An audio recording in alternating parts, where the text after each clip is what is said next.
Hi there, I'm Jonny Lieberman, you're watching Motor Trend, and this is Purple Insanity. You might know it better as the 2025 Porsche Taycan Turbo GT Weissach, and I really got to emphasize that Weissach part because, wow, does it change this car. I was at Laguna Seca when a race driver named Lars Kerr took this thing around and set the production EV lap record. His mission that day was not just to beat the time set by the Tesla Model S Plaid, but they wanted him to beat the Porsche 991.2 GT2 RS, which he did. In fact, he went so quick, he was within 0.2 of a second of a McLaren Senna. That's right, this 2.5-ton four-door former family sedan, we'll get to the former part in a second, was able to get within 0.2 of a $1 million hypercar on a real racetrack. Again, it's just insane. And we should talk about the former family part. If you look here, you can see no back seat. 4 doors, 2 seats. That's wacky. And that's just part of the weight savings you get with the Weissach package. Again, 0.2 of a second separate this from a McLaren Senna. Crazy. And allow me to show you just how crazy Purple Insanity here is.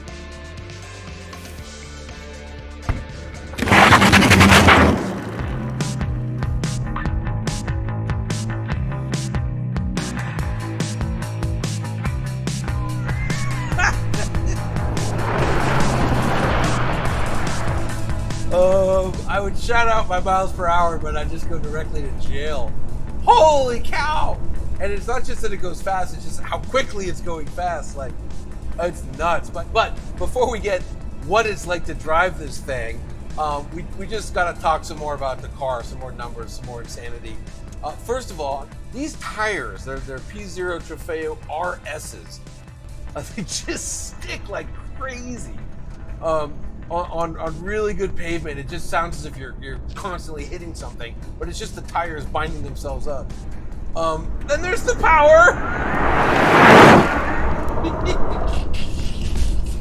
which it's 1,092 horsepower. How do you contextualize that? The Plaid only makes 1,020. The Sapphire makes more. 914 pound-feet of torque, whatever that means. You know, again, it's just a crazy amount. The brakes are also good, but back to the power. Just braking for a corner there. Yeah, so 60 miles an hour happens in 1.89 seconds. That's less than 1.9, and I think it's the quickest car we've ever tested at 60 miles an hour. It slows down to the quarter mile because it's only the second quickest car we've ever tested. It's just behind the Lucid Air Sapphire. This sucker does the quarter mile 9.23 seconds at over 150 miles an hour. But that's just straight line nonsense. Who cares? I mean, I care, but you know, the internet, oh, who cares? EVs go faster in a straight line. All right, well, this thing corners too. I told you about Laguna Seca, but we have this test we call the Motor Trend Figure 8 test.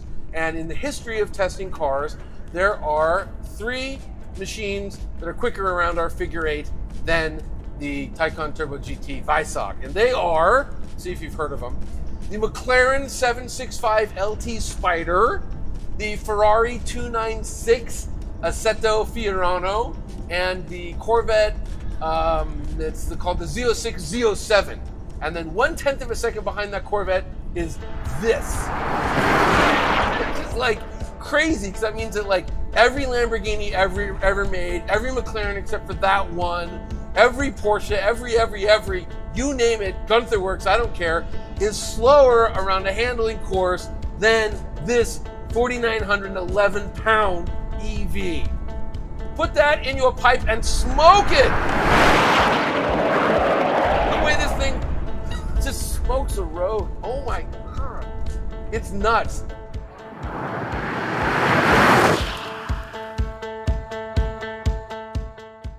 So how did this happen? Well, look, Porsche came out with the Taycan, it was their EV, it drives like a Porsche, it's great, everyone loves it. They make the Turbo S, over 700 horsepower, it's really great. And then Tesla comes along and they drop the Model S Plaid. And Plaid just invalidates this car. It costs less, goes way quicker, No one's talking about the Taycan. All right, well, they got to answer. Simultaneously, Lucid, to everyone's surprise, comes out with the Sapphire, which not only makes like all the power in the universe, but has great handling because of its tricky torque vectoring dual motor rear end. Okay, Porsche has to go back to the drawing board and they got to do something. They're Porsche, right? They can beat these EV startups on a racetrack because that's what Porsche does. And I can almost see how it happened. Like, I'm sure deep in the bowels of the GT division in Weissach, they've got some kind of like computer that you stick in the horsepower and torque and the weight and the chassis stiffness and the suspension stiffness and the tire grip and all these different factors, and it spits out like, hey, this is how fast this vehicle can go on the racetrack. And so it was like, Hannes? Ja, Henrik. Hannes, I noticed that if we were to pull 90.45 kilograms out of the Taycan, remove the back seat and add a wing, we could beat the 991.2 GT2 RS around Laguna Seca. Yeah, obviously we could do that, Henrik, but it's so stupid. Why would you do that? No one wants that. No, yeah, I agree. Hey, Hannes, didn't Wolfgang build the 991.2 GT2 RS? Yeah, he did. And I hate Wolfgang. Me too, Hannes. Me too. Boom. That's how it got built, was just like, because we can. And, look, if you've spent any time watching Motor Trend videos over the last 15 years, that's the only reason why we do anything. Best reason of all.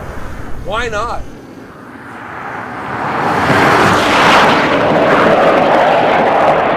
Oh! If I would shut up and drive, wow! It's just like, it's Looney Tunes. All right, compare it to stuff. Feels about as quick as the Plaid. We know it's quicker. The Plaid is like, you took mom's car and you made it like the drag strip king. This just feels like a race car. And like, the Sapphire, again, it's something different. It's not quite like the mommy mobile thing, but it's just like, it's very digitized handling experience. It's super fast, but that torque vectoring is so unnatural / magic that it's just, you don't trust it. Whereas this, you get race car vibes, right? It's like, oh, I'm staying flat through corners. I have these big wide tires that are just grip, and it just, there's a race car feeling to this that is absent in those other two big super sedans. Is it going to feel as good as GT2 RS or a GT3 or that Ferrari 296? Like, no, it's not, but it's faster, maybe quicker. I mean, it's going to be, it's just a mad machine. Again, I keep looking down and I'm seeing how fast I'm going. It's like, I'm in trouble. Oh, woo, woo, ha ha.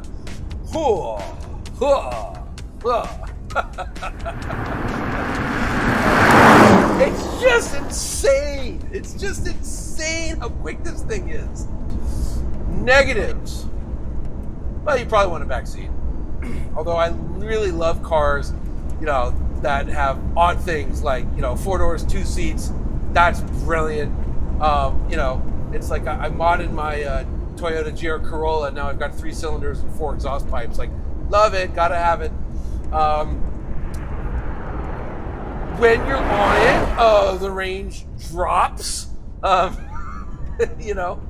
None of your friends will be able to keep up with you, which is maybe neutral. Like, if you want them to keep up, you have to drive slower. The tires probably cost a lot to replace. Man, I'm trying to think, like, okay, are you really going to go to a racetrack? Well, I was having this fight online, believe it or not. People fight online. And, like, oh, who would ever do that? Well, and maybe Southern California is different, but there are people that like track. They take Tesla Model 3 performances and they track the snot out of them. And there's companies like Unplugged Performance for just one of many that they lower and modify new wheels, new aero, all that, better suspension, all that stuff. And there are people that like to track EVs because you don't have to deal with gears. You have torque out of corners, and if you can make the front end, like, you know, not plow, boy, you've got a great race car. So there is, you know, a growing, a burgeoning, a budding market for insanely fast track-focused EVs. You know, the price is maybe a bad thing, because I think it's like over $230,000. But again, quickest car in the world to 60 miles an hour, a production car. Gangbusters in the quarter mile. The only thing faster is the Lucid Sapphire. And, you know, you can hang with Z07s and GT2 RSs on a racetrack. I mean, that's pretty impressive. So, in conclusion, yes, please. Like, I would love to own this. Who wouldn't? It's just like, I mean, okay, you gotta have access to like a canyon road like this. I live 9 miles away, or a racetrack. But you know, if you can afford to spend over $2 bills on this thing, you have access to any racetrack you like. Oh, and then you can do this. The forces this thing generates are just wild. I think the most G's we've ever recorded at Motor Trend is like 1.17 on our skid pad, and I think this, I know this does 1.15. So it's like the Z06, the Z07 package, and this is like, you know, 2/100ths of a G-force off in terms of, you know, road holding. It's just the mightiest thing. Oh, and it's easy to drive, and it's comfortable. Yeah, better seat bolstering, sure, you know, but wow. And there's just always more power, and it seems like there's always more brakes. Like, just what a thing they've done. What an accomplishment. Again, like, you know, you may not understand it, but it's not for you. You hear what I'm saying? It's just not for you. I don't know who it's for, but I'd love to hang out with them. Woo! Anyhow, while I still have a legal driver's license, this is Jonny Lieberman signing off from Motor Trend.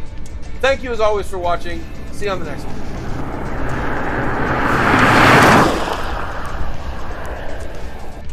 Okay, I can't believe they actually sell this to anyone. Woo!